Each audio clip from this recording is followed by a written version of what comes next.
In order to download Robinhood app, all you gotta do is just go to the Play Store. Gonna type in Robinhood app or Robinhood.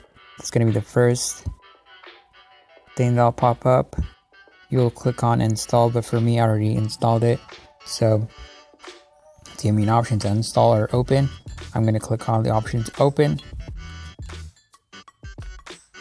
And this is gonna pop up. So what this is when you sign up with somebody else's referral link, you yourself is going to get a free stock, and the person that referred you to Robinhood or that provided you with the link to the Robinhood is also going to get a free stock. So it's a win-win situation, and you will help each other.